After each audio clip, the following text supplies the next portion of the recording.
প্রকাশ্যে দান করাও সওয়াবের কাজ, কিন্তু বেশি বেশি গোপনে দান করা দরকার। গোপনে দানকারীদেরকে আল্লাহ তাআলা আরশের নিচে ছায়া দিবেন। আর সর্বশেষ ওই ব্যক্তি, যে ব্যক্তি একাকী নির্জনে কখনো আল্লাহর কথা স্মরণ করেছে, আল্লাহর জিকির করেছে, আল্লাহর কথা মনে করেছে, এরপরে তার চোখ দিয়ে পানি ঝরঝর করে পড়েছে আল্লাহর মহব্বত, সেই ব্যক্তিকেও আল্লাহ তাআলা আরশের নিচে ছায়া দিবেন। ভাইরা আমার, জীবনে কখনো এমন হয়েছে কিনা একটু চিন্তা করি, একটু ভাবি এবং চেষ্টা করি। নির্জনতা তো এখন নাই। এই যে মোবাইল ফোন, এটা আমাদেরকে এমন ব্যস্ত করে দিছে, নির্জন বলতে কোনো সময় এখন আর, আগে টয়লেটে গেলে মানুষ একটু নির্জনে থাকতো, অবসর থাকতো, এখন টয়লেটেও মোবাইল বাজে, ঠিক না ঠিক? কোনো অবসর সময় নেই। ভোর রাত্রে ঘুম ভাঙার পরে একটু আল্লাহর নাম নিত, একটু স্মরণ হতো, এখন মোবাইল কাঁধের কাছে থাকে, নোটিফিকেশন আসে ফেসবুকে, ইউটিউবে, উঠেই আন্দাদুন্দার মতো দুই হাতে মোবাইল হাতড়ায়, ঠিক না ঠিক? কি পুরুষ, কি নারী, কি বাচ্চা, এমনকি মুরব্বীরাও।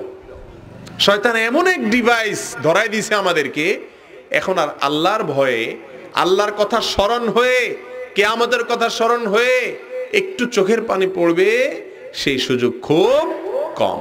ভাইরা আমার, কিয়ামত নিকটবর্তী হয়ে গেছে। ঈমান আমল নিয়ে দুনিয়া থেকে যাওয়া অনেক কঠিন হয়ে গেছে, অনেক কঠিন হয়ে গেছে। চতুর্দিক থেকে শুধু বাধা আর বাধা। শয়তান হাজারো বাধার প্রাচীর তৈরি করেছে শুধু আপনার আমাকে জাহান্নামে নেয়ার জন্য। আসুন আল্লাহর কাছে আশ্রয় চাই। ও আরশে আজিমের মালিক, শয়তানের এই শত সহস্র বাধার প্রাচীর ডিঙ্গিয়ে যেন তোমার জান্নাতের উপযুক্ত হতে পারি। গোটা সমাজের স্রোত যেদিকে চলছে তার বিপরীত দিকে যেন চলতে পারি। আল্লাহ, সবাই দুনিয়ার চিন্তা করে, আমরা যেন কিয়ামতের ভয়ে অন্তরটাকে গলাতে পারি, মালিকের ভয়ে চোখের পানি ফেলতে পারি, আরশের নিচে ছায়া পাওয়া সেই 7 শ্রেণীর মানুষের কাতারে যেন শামিল হতে পারি। আরশে আজিমের রবের কাছে দোয়া করি, আল্লাহ রাব্বুল আলামিন আমাকে, আপনাদেরকে, আয়োজকদেরকে, যারা শুনছি বসছি, আল্লাহ তাআলা সবাইকে সেই তৌফিক দান করুন। জাযাকুমুল্লাহু খায়রা ওয়া আখিরু দাওয়ানা আলহামদুলিল্লাহি রাব্বিল আলামিন।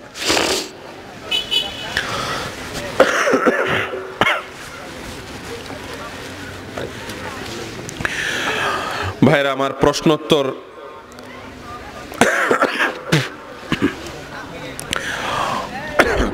কতটুকু দেওয়া সুযোগ হবে জানি না। অনেক প্রশ্ন, কিন্তু খুব বেশি সময় প্রশ্ন উত্তর দেওয়ার সুযোগ নেই। আমি শারীরিকভাবে অসুস্থ না।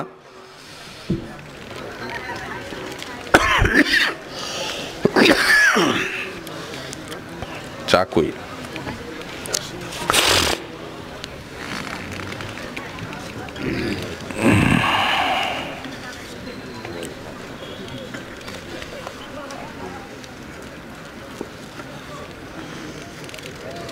ইন্নালিল্লাহ। আপনাদের বিদ্যুৎ চলে গেছে আবার।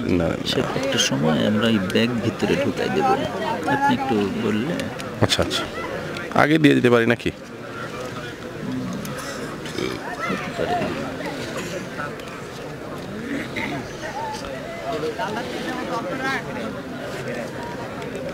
وداعيا إلى الله بإذنه وسراجا منيرا. أما بعد، فقد قال الله تبارك وتعالى في كلامه المجيد وفرقانه الحميد بعد أعوذ بالله من الشيطان الرجيم.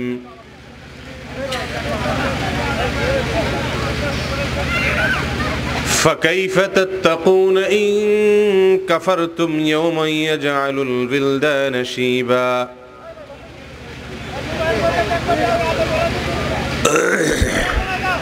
بارك الله لي ولكم في القرآن العظيم، ونفعني وإياكم بالآيات والذكر الحكيم، ونستغفر الله لي ولكم ولسائر المسلمين فاستغفروه إن ربنا هو رب غفور رحيم.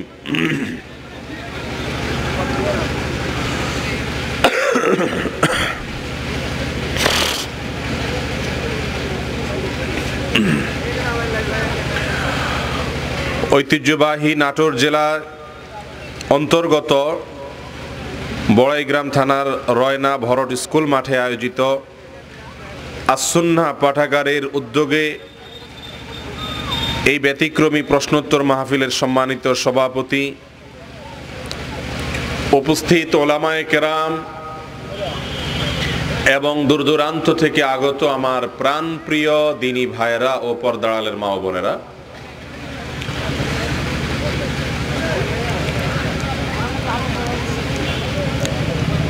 আপনারা মাগরিব থেকে নিয়ে কোরআন এবং হাদিসের আলোকে নিশ্চয় আলোচনা শুনে এসেছেন।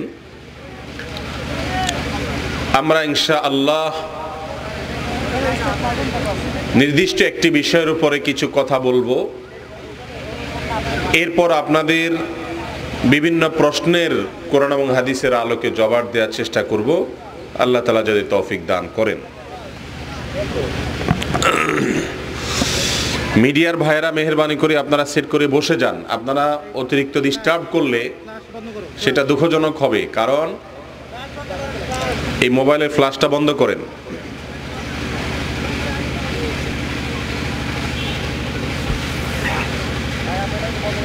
মাহফিল মূলত উপস্থিত শ্রোতাদের জন্য। ক্যামেরার মাধ্যমে অনলাইনের অডিয়েন্স পরে, আগে হলো উপস্থিত শ্রোতা, এলাকার মানুষ।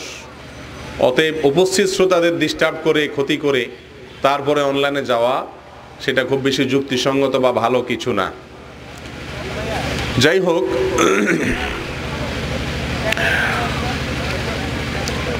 মোহতারাম হাজরিন, আল্লাহ রাব্বুল আলামিন আমাদেরকে দুনিয়াতে পাঠিয়েছেন অত্যন্ত সংক্ষিপ্ত কিছু সময় দিয়ে। এই সময়ে আমরা আল্লাহ রাব্বুল আলামিনকে সন্তুষ্ট করবার যত উপায় আছে, যত মাধ্যম আছে, যত পথ আছে, তার সবগুলো বাতলে দিয়েছেন আল্লাহ রাব্বুল আলামিন কোরআনে কারীমের মধ্যে এবং তার হাবিব রাসূল করিম সাল্লাল্লাহু আলাইহি ওয়াসাল্লাম বিভিন্ন হাদিসের মধ্যে। এজন্য একজন ঈমানদার ব্যক্তি দুনিয়ার জীবন থেকে আখিরাতের পাথেয় সংগ্রহ করে নিয়ে যাওয়া, এটা হলো আমাদের জীবনের মূল এবং একমাত্র উদ্দেশ্য। এই উদ্দেশ্য সাধন করতে যাতে আমরা আমাদের জন্য সহজ হয়, সেজন্যই আখিরাতের পথ ঘাট, আখিরাতের বিভিন্ন ধাপ স্তর কিভাবে পার হওয়াটা সহজ হবে, সে বিষয়টি বাতানোর জন্যই আল্লাহ তাআলা যুগে যুগে বিভিন্ন নবী এবং রাসূল সাল্লাল্লাহু আলাইহি ওয়াসাল্লাম তাদেরকে পাঠিয়েছেন। যে ব্যক্তি আল্লাহ এবং তার রাসূল সাল্লাল্লাহু আলাইহি ওয়াসাল্লামের আদর্শকে যত বেশি আঁকড়ে ধরবে, মজবুত করে ধরবে, অনুসরণ করবে, অনুকরণ করবে, আখিরাতের ঘাটিগুলো, পথগুলো তার জন্য পার হওয়া তত বেশি সহজ হবে ইনশাআল্লাহ। আল্লাহ রাব্বুল আলামিন কোরআনে হাকীমের বিভিন্ন জায়গায় কিয়ামতের ভয়াবহতা সম্পর্কে বলেছেন। কিয়ামতের ভয়াবহতা কত মারাত্মক হবে, কিয়ামতের ভয়াবহতা কেমন হবে, সে বিষয়ে আলোকপাত করতে গিয়ে সূরা হজের প্রথম এবং দ্বিতীয় আয়াতে আল্লাহ রাব্বুল আলামিন বলেছেন, আউযু বিল্লাহি মিনাশ শাইতানির রাজীম, ইয়া আইয়ুহান নাসুত্তাকু রাব্বাকুম ইন্না সালসালাতাস সাআতি শাইউন আযীম। আল্লাহ বলেছেন, হে ঈমানদাররা, তোমরা তোমাদের রবকে ভয় করো, তোমাদের প্রতিপালককে ভয় করো, তাকওয়া অর্জন করো, কারণ মহাপ্রলয় যে আসবে, এই সৃষ্টি জগৎ যে ধ্বংস হবে, কিয়ামত যে সংগঠিত হবে, সেই দিনের ব্যাপারটি হবে বিশাল বড় ঘটনা। সৃষ্টি জগতের শুরু থেকে নিয়ে সৃষ্টি জগতের শেষ হওয়া পর্যন্ত সবচাইতে বড় ঘটনা হবে মহাপ্রলয়, কিয়ামত। ইয়াউমা তারাউনাহা তাযহালু কুল্লু মুরদিআতিন আম্মা আরদাআত ওয়া তাদাউ কুল্লু যাতি হামলিন হামলাহা সেদিন দেখবে কিয়ামতের ভয়াবহতার কারণে যে মা নিজের দুগ্ধ দান করা সন্তানকে দুধ দিচ্ছিলেন, সেই দুধ পান করা সন্তানের কথা, দুগ্ধপোষ্য শিশুর দুধ দেওয়ার কথা পর্যন্ত মা ভুলে যাবেন কিয়ামতের ভয়াবহতার কারণে। ওয়াতাদাউ কুল্লু যাতি হামলিন হামলাহা, গর্ভধারণকারিণী মা তার গর্ভের যে সন্তান, সেই সন্তানকে ভূমিষ্ঠ করে দিবেন, গর্ভপাত হয়ে যাবে কিয়ামতের সেই ভয়াবহতার কারণে। ওয়াতারান নাসা সুকারা, আর সেদিন দেখবেন মানুষরা মাতালের মতো, মাদক সেবন করা মানুষের মতো, উম্মাদের মতো এলোমেলো হয়ে দিক বিদিক ছুটোছুটি করতে থাকবে। ওমা হুম বিসকারা, অথচ তারা মাদকে আসক্ত নয়, মাতাল নয়, কিন্তু ওয়ালাকিন্না আযাবাল্লাহি শাদীদ, তবে কিয়ামতের দিন আল্লাহর পাকড়াও হবে অনেক কঠিন এবং ভয়াবহতম। সম্মানিত উপস্থিতি, কিয়ামতের ভয়াবহতাকে কোরআনে কারীমে যত বেশি আল্লাহ রাব্বুল আলামিন আলোকপাত করেছেন, বিশেষ করে 30 নম্বর পারার বিভিন্ন সূরাতে দেখবেন ওয়াল আদিয়াতি দবহা ফাল মুরিয়াতি কদহা আল কারিআহ মাল কারিআহ আম্মা ইয়াতাসাআলুন, এভাবে যত সূরা দেখবেন শেষের দিকে বিশেষ করে এবং গোটা কোরআন জুড়ে আল্লাহ রাব্বুল আলামিন যেই কিয়ামতের ভয়াবহতার বিষয়ে আমাদেরকে জানিয়েছেন, সতর্ক করেছেন, সাবধান করেছেন। হাকিকত এবং বাস্তবতা হলো আমরা দুনিয়ার জীবনে এমন ভাবে মত্ত হয়ে আছি, এমন ভাবে লিপ্ত হয়ে আছি, টুকটাক আখিরাতের জন্য, আল্লাহকে সন্তুষ্ট করার জন্য, জান্নাত পাওয়ার আশায় কাজ করলেও কিয়ামতের সেই ভয়াবহতম পরিস্থিতির কথা আমাদের মাথায় আছে বলে আমাদের কাজকর্ম দ্বারা বোঝা যায় না। আল্লাহ রাব্বুল আলামিন কোরআনে হাকিমের সূরা মুজাম্মিলের মধ্যে ইরশাদ করেছেন, ফাকাইফা তাত্তাকুনা ইন কাফারতুম ইয়াওমা ইয়াজআলুল বিলদানা শিবা, যদি তোমরা আল্লাহকে অস্বীকার করো, কার্যত অস্বীকার হোক, আল্লাহর প্রতি কুফরি করে হোক, যে কোনো ভাবে তোমরা যদি আল্লাহকে অস্বীকার করো, কোরআন এবং হাদিসের বিবরণগুলোকে না মানো, কুফরি করো, তাহলে সেদিন কি হবে তোমাদের? যেদিন এর ভয়াবহতা ছোট ছোট বাচ্চাদেরকে বৃদ্ধ মানুষে পরিণত করে দিবে, টেনশনে, পেরেশানিতে, ভয়াবহতময় বিপদে একজন যুবক, একজন বালক পর্যন্ত বৃদ্ধ মানুষের মতো হয়ে যাবে, সব পেকে যাবে, দুর্বল হয়ে পড়বে শুধুমাত্র কিয়ামতের ভয়াবহতায়। প্রিয় নবী সাল্লাল্লাহু আলাইহি ওয়াসাল্লাম বলতেন, শাইয়াবাতনিল হুদ, সূরা হুদ আমাকে বৃদ্ধ করে দিয়েছে, আমার চুল পাকা ছিল না, যে কয়েকটি চুল পেকে গেছে, সেই পাকাটা পেকেছে সূরা হুদের নির্দেশের কারণে, ভারতের কারণে, ভয়াবহতার কারণে। মুহতারাম হাজিরিন, সম্মানিত উপস্থিতি, আজ কোরআন আমরা পড়ি, কোরআন আমরা তেলাওয়াত করি, আল্লাহর কথা আমরা পড়ি, অনেকে অর্থসহ বুঝে পড়ি, আমরা জানি, কিন্তু কিয়ামতের ভয়াবহতায় আমাদের বার্ধক্যে উপনীত হওয়া, টেনশনে চুল পেকে যাওয়া তো দূরের কথা, আমাদের জীবনে কোনো পরিবর্তন পর্যন্ত হয় না। কারণ আপনাকে আমাকে শয়তান ভুলিয়ে রেখেছে। দুনিয়ার এই চাকচিক্য, দুনিয়ার এই জাকজমকতা, দুনিয়ার এই লাল নীল, দুনিয়ার এই আকর্ষণ, এটা আমাদেরকে সম্পূর্ণরূপে অন্ধ করে দিয়েছে। আমরা আখিরাতের ভয়াবহতা, কিয়ামতের ভয়াবহতার কথা জেনেও না জানার ভান করে আছি। আল্লাহ রাব্বুল আলামিন আপনাকে, আমাকে, আমাদের সবাইকে কিয়ামতের ভয়াবহতম দিনের জন্য প্রস্তুতি গ্রহণ করার তৌফিক দান করুন।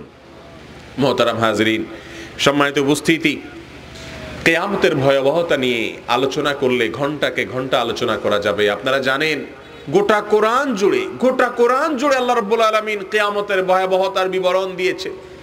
কত বেশি ভয়াবহ হলে মা দুধের সন্তানকে দুধ দিচ্ছেন ভুলে যাবেন, এটা মায়েদের জন্য স্বাভাবিক বিষয় না, এটা অস্বাভাবিক বিষয়। মা সাধারণত দুধের সন্তানকে ভুলতে পারে না। জীবনে শুনেছেন কখনো যে কোনো মা দুধের সন্তানকে ভুলে গেছে, ওকে দুধ দিতে হবে মনে নেই, দিনকে দিন পার হয়ে গেছে? এটা কোনোদিন হয় না।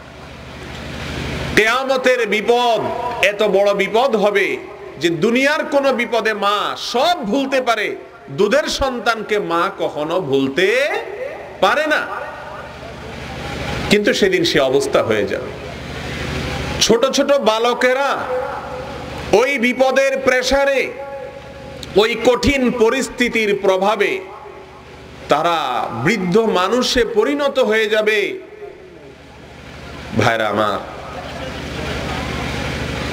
আমরা যারা নিজেদেরকে কোরআন এবং হাদিসের অনুসারী মনে করি, একটু মানার চেষ্টা করি কোরআন এবং হাদিস, আমরাই বা আখিরাতের সেই ভয়াবহতা কতখানি আঁচ করতে পেরেছি, কতটা আমাদের মধ্যে তার প্রভাব পড়েছে, কতটা আমাদের মধ্যে তার আসর পড়েছে, আমাদের চালচলনে, আমাদের উঠা বসায়, আমাদের চিন্তাধারায় কতটা প্রভাব পড়েছে। আজ সেই চিন্তা আমাদের নতুন করে করতে হবে, নতুন করে ভাবতে হবে। ভাইরা আমার, যেদিন আল্লাহ রাব্বুল আলামিনের সেই ভয়াবহতার কারণে মা সন্তানকে ছেড়ে পলায়ন করবে, ইয়াউমা ইয়াফিরুল মারউ মিন আখিহি, আপন ভাই, যে ভাইকে কখনো বিপদে রেখে ভাই কখনো দূরে যায় নাই, ভাইয়ের দিকে কেউ চোখ তুলে তাকালে পাশে গিয়ে ভাইকে সহায়তা করেছে, সে মায়ের পেটের ভাইকে দেখে সেদিন পলায়ন করবে আপন মায়ের পেটের ভাই। ওয়া উম্মিহি ওয়া আবি, যে মা তার শব্দ সন্তান সহ্য করতে পারে নাই, সে মাকে রেখে কিয়ামতের দিন যদি মাকে দেখে পলায়ন করে আরেক দিকে দৌড় দিবে। না জানি মাকে বলে, বাবা বিপদ থেকে একটু আমাকে সাহায্য করো। ওয়া সাহিবাতিহি ওয়া বানি, নিজের জীবন সঙ্গিনী স্ত্রী, যাকে জীবনের চেয়ে বেশি ভালোবাসা দিয়েছে, সেই জীবন সঙ্গিনীকে দেখে পলায়ন করবে। সন্তান, কলিজার টুকরা সন্তান, আগলে রেখেছে সারা জীবন, নিজের জীবন বাজি রেখেছে, হালাল হারাম বাজ বিচার করে নাই, জাহান্নামের ভয় করে নাই, দুর্নীতি করেছে, অন্যায় করেছে, সমাজে অপমানের ভয় করে নাই, সব গ্লানি পোহাইছেন যেই সন্তানের জন্য, সেই সন্তানকে দেখে বাপ পলায়ন করবে কিয়ামতের দিনে। ভাইরা আমার, আম্বিয়া আলাইহিমুস সালাতু ওয়াস সালাম, বিভিন্ন নবী রাসূলগণ পর্যন্ত এত বেশি তটস্থ থাকবেন, এত বেশি সন্ত্রস্ত থাকবেন, এত বেশি প্রকম্পিত থাকবেন, এত বেশি ভীত আতঙ্কিত থাকবেন যে তারা পর্যন্ত সেই দিন আল্লাহ রাব্বুল আলামিনের কাছে তারা পর্যন্ত থরথর করে কাঁপতে থাকবেন।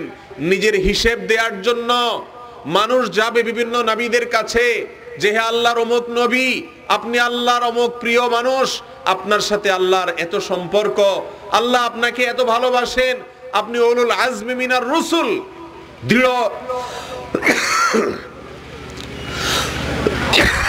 দৃঢ় প্রত্যয় এবং সংকল্প করা নবী রাসূলদের মধ্য থেকে আপনি একজন, আল্লাহর কাছে একটু সুপারিশ করেন। কিয়ামতের এই ভয়াবহতম দুর্বিষহ অবস্থা থেকে আমরা মুক্তি চাই। জাহান্নামীদেরকে আল্লাহ জাহান্নামে দেখ, তাও ভালো, কিন্তু কিয়ামতের এই দুঃসহ অবস্থা, সিদ্ধান্তহীনতা, ঝুলন্ত অবস্থা, রাসূল আকরাম সাল্লাল্লাহু আলাইহি সাল্লামের হাদিস মিকদাদ ইবনে আসওয়াদ রাদিয়াল্লাহু তাআলা বর্ণনা করেছেন, মশহুর হাদিস, আর বহু হাদিস রয়েছে এই প্রসঙ্গে, যে পেরেশানিতে, বিপদে মাথার একেবারে কাছাকাছি সূর্যের অবস্থান থাকবে। এই সূর্য এত কাছাকাছি আসলে সব জ্বলে পুড়ে শেষ হয়ে যাওয়ার কথা, কিন্তু শেষ হবে না সেদিন। রব্বুল আলামিন সেটাকে টিকিয়ে রাখবেন শুধু শাস্তি দেওয়ার জন্য। মাথার কাছাকাছি সূর্য অবস্থান করবে এবং ঘামে মানুষ হাবুডুবু খেতে থাকবে নিজের ঘামে। কারোর কারোর ঘাম কান পর্যন্ত হবে, কারোর হাঁটু পর্যন্ত হবে, কারোর কোমর পর্যন্ত হবে।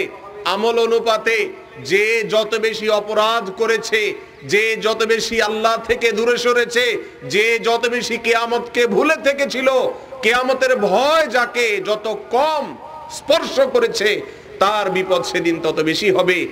এই ভয়াবহতম দিনে নবী রাসূলদের কাছে মানুষ গিয়ে বলবে, আল্লাহর কাছে একটু বলেন, একটু সুপারিশ করেন, আমাদের যেন বিচার শুরু হয়।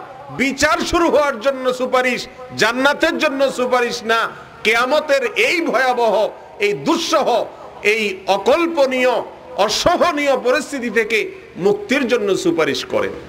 ভাইরা আমার, নবীরা পর্যন্ত এত ভয়াবহ পরিস্থিতি হবে যে আল্লাহ রাব্বুল আলামিনের কাছে সুপারিশ করার সাহস করবেন না। তারা পর্যন্ত বলবেন যে আসলে আমাদের প্রত্যেকেরই কোনো না কোনো বিষয় নিয়ে আমরা টেনশনে আছি, আমার নিজের কি হবে সেটা নিয়ে আমি পেরেশানিতে আছি, তোমরা অমুকের কাছে যাও, অমুকের কাছে যাও, অমুকের কাছে যাও। ভাইরা আমার, এই যখন অবস্থা, সেই কিয়ামত আজ আমাদের মধ্যে, সেই কিয়ামতের ভয়াবহতা আমার মধ্যে, আপনার মধ্যে কতটা প্রভাব ফেলেছে। কয়দিন চোখের পানি ফেলে কোরআন খুলে পড়ে কিয়ামতের ভয়াবহতার কারণে আপনার আমার অন্তর প্রকম্পিত হয়েছে। যদি না হয় তাহলে এখনো সময় আছে। আসুন কিয়ামতের সেই ভয়াবহতম দিনে আল্লাহর আযাব থেকে, আল্লাহর পাকড়াও থেকে, ভয়াবহ পরিস্থিতি থেকে বাঁচার জন্য এখন থেকে চেষ্টা চালাই। আল্লাহ আমাদের সবাইকে তৌফিক দান করুন। মোহতারাম হাজরিন, আমরা যারা নিজেদেরকে একটু দিনদার মনে করি, কোরআন এবং হাদিসের অনুসারী মনে করি, প্র্যাকটিসিং মুসলিম হিসেবে মনে করি যে আলহামদুলিল্লাহ আমি 5 ওয়াক্ত সালাতটা তো আদায় করি, আকীদা বিশ্বাসটাকে সহি রাখার চেষ্টা করি, আলহামদুলিল্লাহ কোরআন এবং সুন্নাহর অনুসরণ করার চেষ্টা করি, আমরাও বেশিরভাগ মানুষ কিয়ামতের ভয়াবহতার দ্বারা প্রভাবিত ততটা নই। কারণ হলো বেশিরভাগ মানুষকে এখন দেখা যায় অন্যকে নিয়ে ভাবেন, নিজেকে নিয়ে কম ভাবেন। ঠিক না বে ঠিক? এই যে আমি আপনাদেরকে নসিহত করছি, আমি নিজেকে কতটা করছি? এই যে আমাদের ক্যামেরাম্যান ভাইয়েরা নসিহত ধারণ করে অনলাইনে ছড়াবেন, উনি নিজেকে কতটা নসিহত করছেন, গ্রহণ করছেন? আপনি আমি অন্যর ভুল, অন্যের সংশোধনের জন্য অস্থির, সেটাও ভালো কাজ, কিন্তু কিয়ামতের প্রকৃত ভয়াবহতার চিত্র যদি আপনার আমার সামনে থাকতো, তাহলে অন্যের চিন্তাটা বহু পরে আসতো, সবার আগে আমার নিজের নফসের চিন্তা আসতো। ঠিক কিনা বলেন? কিন্তু ভাইরা আমার, যত প্রশ্ন দেখবেন, যত প্রশ্নোত্তরের পাহাড় দেখবেন, এর বেশিরভাগ হলো অন্যকে নিয়ে। ঠিক না বে ঠিক? অমুকে কি করেছে, অমুকে কি বলেছে, এর সালাত হচ্ছে কিনা, ওর কথা সঠিক কিনা, তার কথা ভুল কিনা। ভাইরা আমার, এটা দোষের না, সমাজে ভুল ত্রুটি থাকলে সেগুলো ধরতে হবে, সংশোধন করতে হবে, এটা ভালো কাজ। কিন্তু কিয়ামতের ভয়াবহতা রব্বে করিম যেভাবে বিবরণ দিয়েছেন গোটা কোরআন জুড়ে, রাসূল করিম সাল্লাল্লাহু আলাইহি সাল্লাম যেই ভয়াবহতার ভয়ে তার মধ্যে বার্ধক্য চলে এসেছে, চুল পেকে গেছে। আপনার চুল পাকা, আমার চুল পাকা, দাড়ি পাকা তো পরের কথা, আপনি নিজের ভয়ে কয়দিন অন্তর কেঁপেছেন, কয়দিন অস্থির হয়েছেন, আপনি গোটা মানুষের দুনিয়ার ভুল ধরে বেড়াচ্ছেন। ঠিক না বে ঠিক? ভাইরা আমার, আবারও বলছি, মানুষের ভুল ধরা এটাও ভালো কাজ, মানুষের সংশোধন করা এটাও ভালো কাজ। কিন্তু আপনার ঘরে যদি আগুন লাগে, আগে নিজের জান বাঁচানোর চিন্তা করবেন নাকি অন্যদের জান আগে বাঁচানোর চিন্তা করবেন? আল্লাহ বলেছেন কু আনফুসাকুম ও আহলিকুম নার, নিজেকে জাহান্নামের আগুন থেকে বাঁচাও, পরিবারকে বাঁচাও, এরপরে সমাজকে বাঁচাও, এরপরে গোটা মানব জাতিকে বাঁচানোর চেষ্টা করতে হবে আমাদের। কিন্তু আমাদের অবস্থা হলো আজকাল যে আমরা বেশিরভাগ মানুষকে নিয়ে ব্যস্ত, আমার নিজেকে নিয়ে আমার খুব বেশি ব্যস্ততা দেখানোর সুযোগ নাই। এই কথাগুলো আল্লাহর কসম আপনাদেরকে শুধু বলছি না, আমি আমার নিজের নফসকে, আমাকেও আমি বলছি। আল্লাহ তাআলা আপনাকে, আমাকে, আমাদের সবাইকে কিয়ামতের ভয়াবহতাকে আঁচ করার তৌফিক দান করুন। যদি আঁচ করতে পারি কিয়ামত কি হবে, কতটা ভয়াবহ হবে, যার বিবরণে কোরআনে এত আয়াত, এত সূরা, রাসূল আকরাম সাল্লাল্লাহু আলাইহি ওয়াসাল্লামের এত হাদিস বর্ণিত হয়েছে।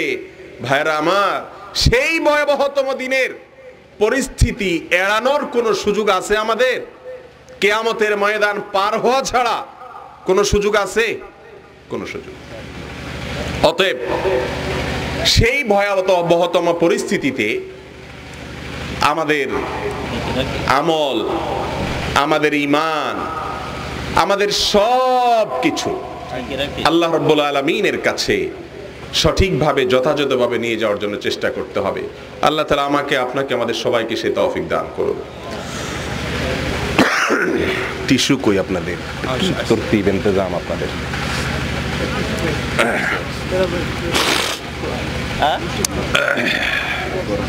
এত সময় লাগে?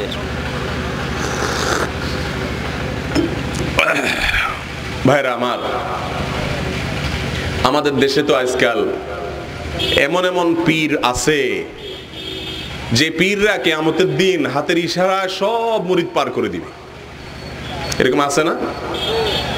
মুরিদরাও মাশাআল্লাহ পয়সা কড়ি দিয়ে, হাদিয়া তোহফা দিয়ে পীর সাহেবদেরকে এই পরিমাণ খুশি করে যে আখিরাতে যাতে কি করে দেয়, পার করে দেয়। আল্লাহু আকবার। কিয়ামতের ভয়াবহতায় যেখানে আল্লাহর প্রিয় বান্দাদের ঘুম হারাম হয়ে যেত, সাহাবায়ে কেরাম কিয়ামত তো বহুত পরের কথা, কবরের কথা চিন্তা করে অস্থির হয়ে যেতেন, পেরেশান হয়ে যেতেন। কি হবে, যে আমল আমার, যে ঈমান আমার, যে আকীদা আমার, যে ত্রুটিযুক্ত নেকামল নিয়ে যাচ্ছি, যে সালাত, যে সিয়াম, এইটা নিয়ে আখিরাত পার হওয়া তো ভাই পরের কথা। আখিরাতের প্রথম ঘাঁটি কবর, আলমে বারজাখ পার হওয়াটাই তো কষ্টের। সেখানে নিজের জান্নাত তো বটে, অন্যদের জান্নাত পার করার কন্ট্রাক্টরিও নেয় মানুষ, ঠিক কিনা বলেন? সেদিন কেউ কাউকে পার করতে পারবে? গোটা কোরআনে আল্লাহ তাআলা এই কথাগুলো বলেছে, ওয়ালা তাজজি নাফসুন আন নাফসিন শাইআ। সেদিন কেউ কারোর কোনো কাজে আসবে না। আল্লাহ তাআলা আমাদের সবাইকে কিয়ামতের ভয়াবহতম দিনের জন্য নিজেদেরকে প্রস্তুত করার তৌফিক দান করুন। ভাইরা আমার, কিয়ামতের সেই ভয়াবহতম দিনে, সেই বিপদের সময়ে আল্লাহ রাব্বুল আলামিন 7 শ্রেণীর মানুষকে ভিআইপি প্যান্ডেলে আরশের নিচে ছায়া দিবেন। আপনারা হাদিস অনেকেই শুনেছেন। রাসূল করিম সাল্লাল্লাহু আলাইহি সাল্লাম বলেছেন, সাবআতুন ইউযিল্লুহুমুল্লাহু ফি যিল্লি ইয়াওমা লা যিল্লা ইল্লা যিল্লু। 7 শ্রেণীর ভিআইপি আছেন, আখিরাতে কিয়ামতের দিনে ভয়াবহতম বিপদ থেকে তারা শুধু উদ্ধার হবেনই তা নয়, উদ্ধার তো হবেন, কিয়ামতের সেই ভয়াবহতম দিনে আল্লাহ রাব্বুল আলামিন তাদেরকে বিশেষভাবে ভিআইপি প্যান্ডেলে আরশের ছায়ার নিচে আশ্রয় দিবেন ইনশাআল্লাহ। সেই 7 শ্রেণীর মানুষের মধ্য থেকে 1 নম্বর মানুষ হলেন ওই ব্যক্তিরা যারা ন্যায়পরায়ণ শাসক। আল্লাহ রাব্বুল আলামিন তাদেরকে দায়িত্ব দিয়েছেন, তারা দায়িত্ব পালন করেন ইনসাফের সাথে, নিষ্ঠার সাথে, কারোর প্রতি জুলুম অবিচার করেন না। যে পর্যায়ের শাসক হোক না কেন, আমরা প্রত্যেকেই কম বেশ শাসক, ছোট শাসক, বড় শাসক। আপনি আপনার পরিবারের শাসক, আপনি ছোট্ট একটা দোকানের শাসক। যদি হাদিসে নবী আলাইহিস সালাম গোটা দেশের গোটা মানুষের শাসন যারা করে তাদের কথা বলেছেন, কিন্তু আমরা সবাই আমাদের জীবনে কোনো না কোনো ক্ষেত্রে কিছু না কিছু লোকের শাসন করি কি করি না? এই ক্ষেত্রে যদি আমরা ইনসাফ কায়েম করি, আমরা যদি ন্যায়নিষ্ঠভাবে সবকিছু পরিচালনা করি, আমরা যদি কারোর প্রতি জুলুম না করি, তাহলে ইনশাআল্লাহ আল্লাহর আরশের নিচে ছায়া পাওয়া, ভিআইপি প্যান্ডেলে স্থান পাওয়া মানুষগুলোর মধ্য থেকে একটা তালিকায় যাওয়ার সুযোগ ইনশাআল্লাহ হবে। আমাদের ব্যক্তিগত জীবনে আমরা সবাই কোনো না কোনো ক্ষেত্রে কারোর না কারোর দায়িত্ব আমরা পালন করি। নবী আলাইহিস সালাম সহিহ বুখারীর হাদিসে এসে বলেছেন, আলা কুল্লুকুম রাইন, তোমাদের সবাই দায়িত্বশীল, সবাই দায়িত্বশীল। কিছু না কিছু মানুষের দায়িত্ব তুমি অবশ্যই পালন করো, আর কারোর দায়িত্ব না থাকুক তোমার পরিবারের দায়িত্ব তো তুমি অবশ্যই পালন করো। আল্লাহ তাআলা তোমাকে দুটি ছেলে মেয়ে দিয়েছেন বা কয়েকটি ছেলে মেয়ে দিয়েছেন, এদের দায়িত্ব তুমি পালন করছো। এদের সাথে আচরণ করার ক্ষেত্রে তুমি ইনসাফ করো কিনা, ন্যায়নিষ্ঠ আচরণ করো কিনা, নাকি জুলুম করো, নাকি দ্বিমুখী নীতি অবলম্বন করো, এটাও একটি দেখার বিষয়। আরশের নিচে কিয়ামতের ভয়াবহতম দিনে যারা ছায়া পাবেন, আল্লাহর ভিআইপি মেহমান হিসেবে সেই ভয়াবহতম দিনের ভয়াবহতা ভুলে গিয়ে যারা আশ্রয় পাবেন, সেই সৌভাগ্যশীল মানুষের মধ্যে দ্বিতীয় শ্রেণীর মানুষ হলেন শাবুন নাশাআ ফি ইবাদাতিল্লাহ। ওই যুবক, যেই যুবক তার যৌবনকাল কাটিয়েছে আল্লাহর ইবাদত। যৌবনকাল কাটিয়েছে কিসে ভাই? আল্লাহর ইবাদত।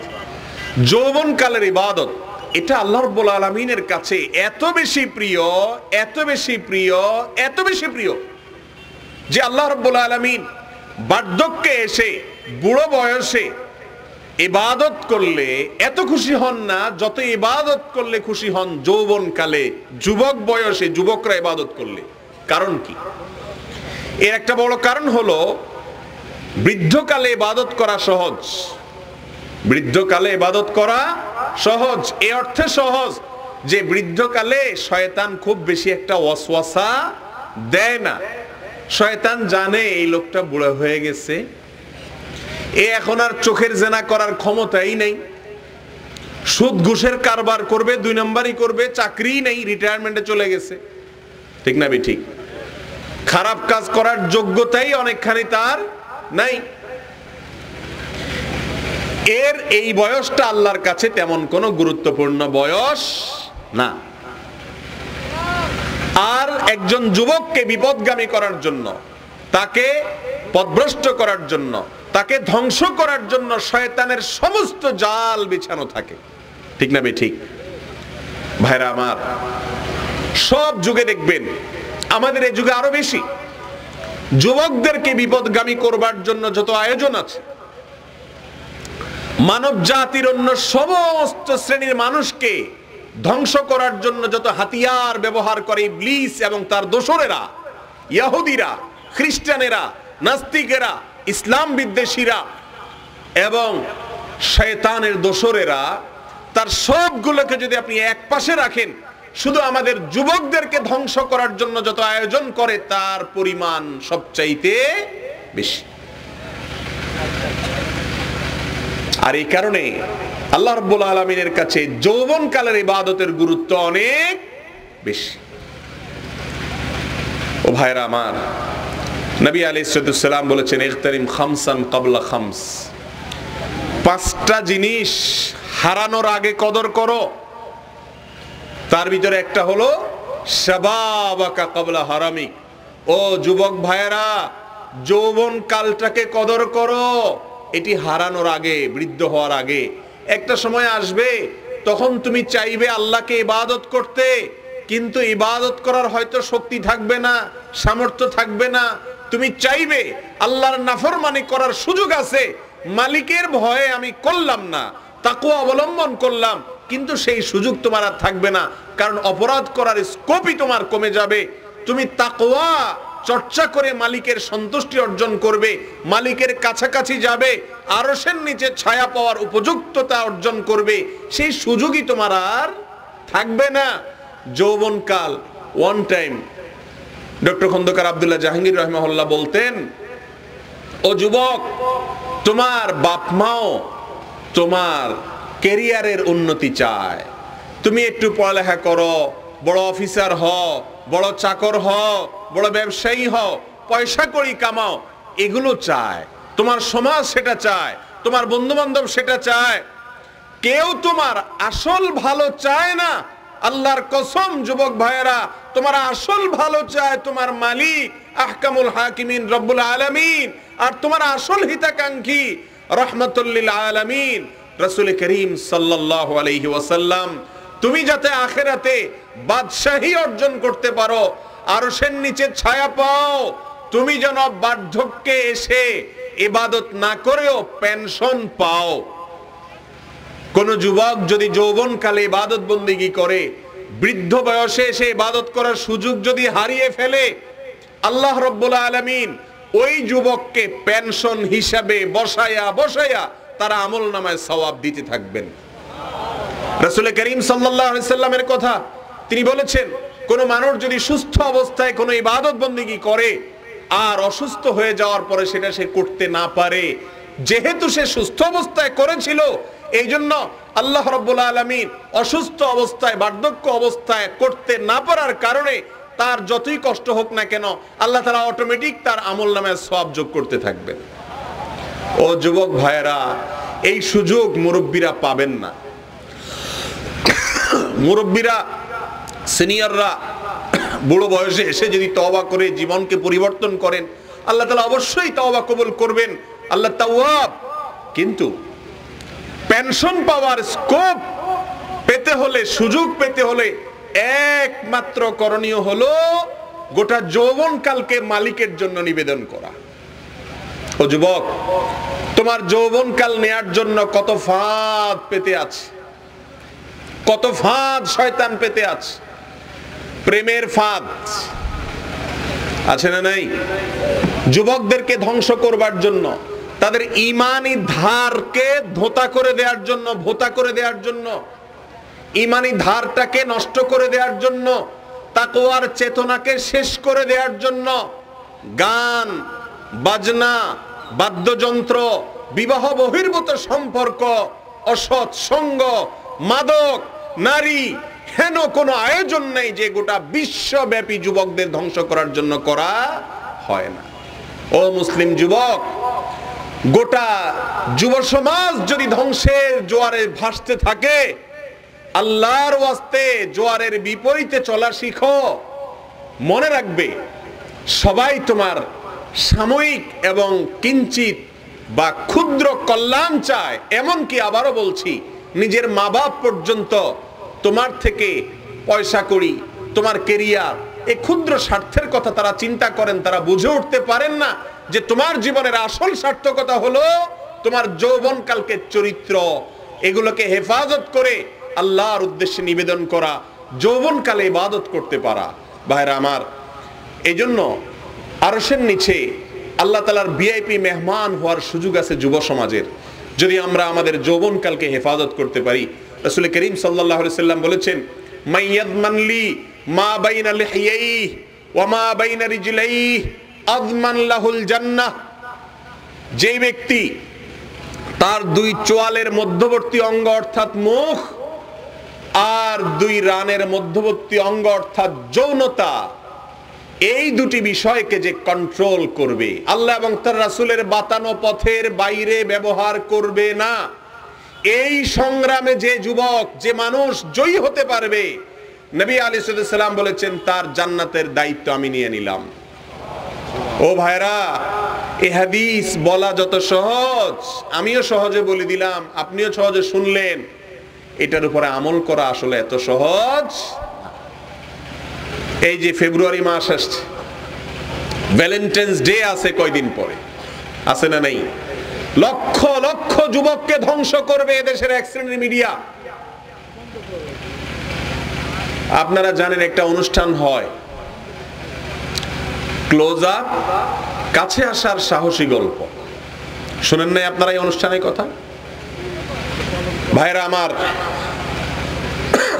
বিভিন্ন টেলিভিশন চ্যানেলে, বিভিন্ন মিডিয়াতে শুধুমাত্র আমাদের যুবকদেরকে টার্গেট করে তাদেরকে ধ্বংস করার জন্য, তাদের তাকওয়ার ধারকে নষ্ট করে দেওয়ার জন্য, ইমানি চেতনাকে শেষ করে দেওয়ার জন্য, মুসলমান শুধু নামে থাকবে, ভেতরে কিছুই থাকবে না, এটার জন্য এরকম নানা রকমের আয়োজনের মধ্য থেকে একটা ধ্বংসাত্মক, বাংলাদেশের ইতিহাসে সবচেয়ে নির্লজ্জ, বাংলাদেশের ইতিহাসে সবচেয়ে নিকৃষ্ট, সবচেয়ে ভয়াবহতম এবং সবচেয়ে আমাদের জন্য ক্ষতিকর যে একটা বিষ এই সমাজে অত্যন্ত সূক্ষ্মভাবে ছড়িয়ে দেওয়া হচ্ছে, তাহলে এই তথাকথিত কাছে আসার সাহসী গল্প।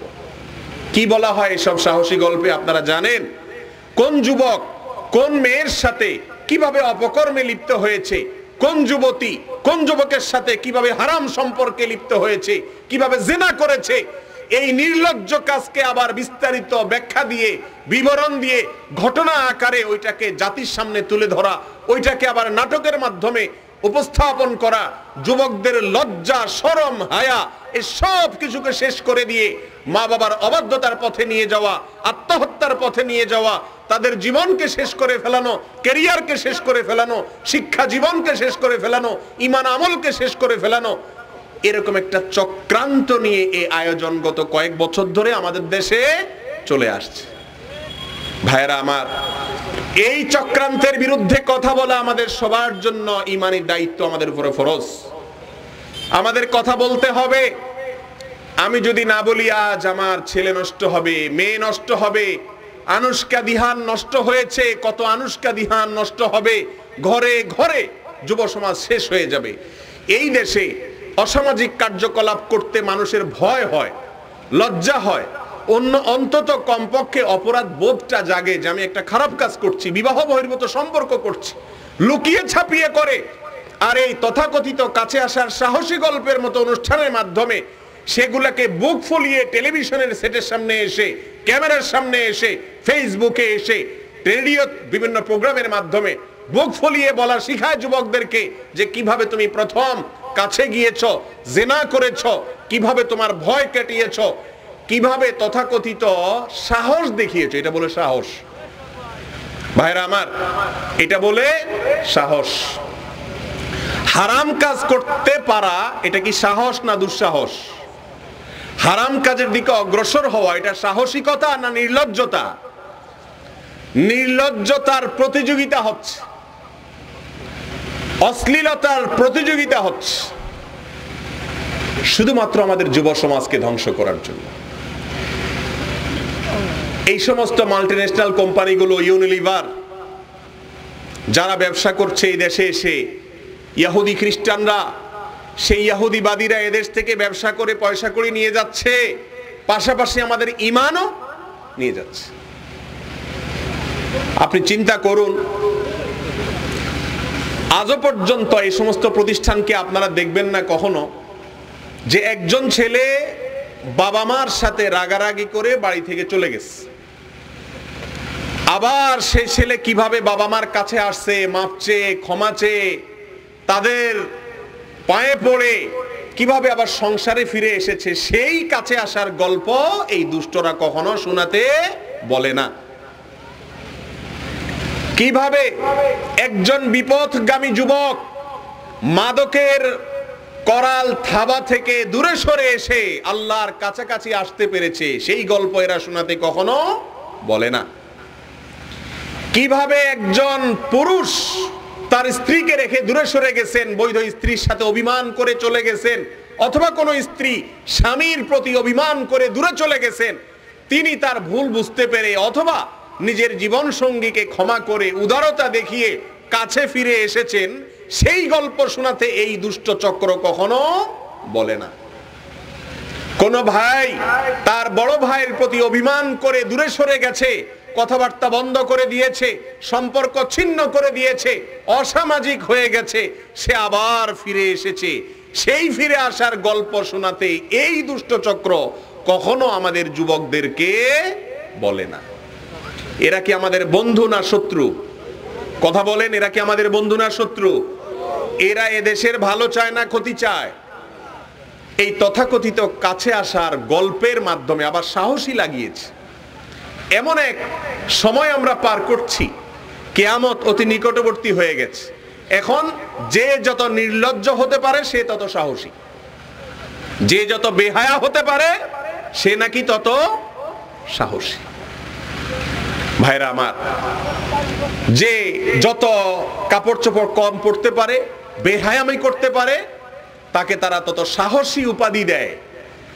এদের কাছে সাহসিকতা মানে এই নয় যে অসাধ্যকে সাধন করেছে, কঠিন কোনো কাজ করে ফেলেছে, যুবকরা সমাজের জন্য অনেক কিছু করে ফেলেছে, এগুলো তাদের কাছে অসাধ্য সাধন না, এগুলা সাহসিকতা না।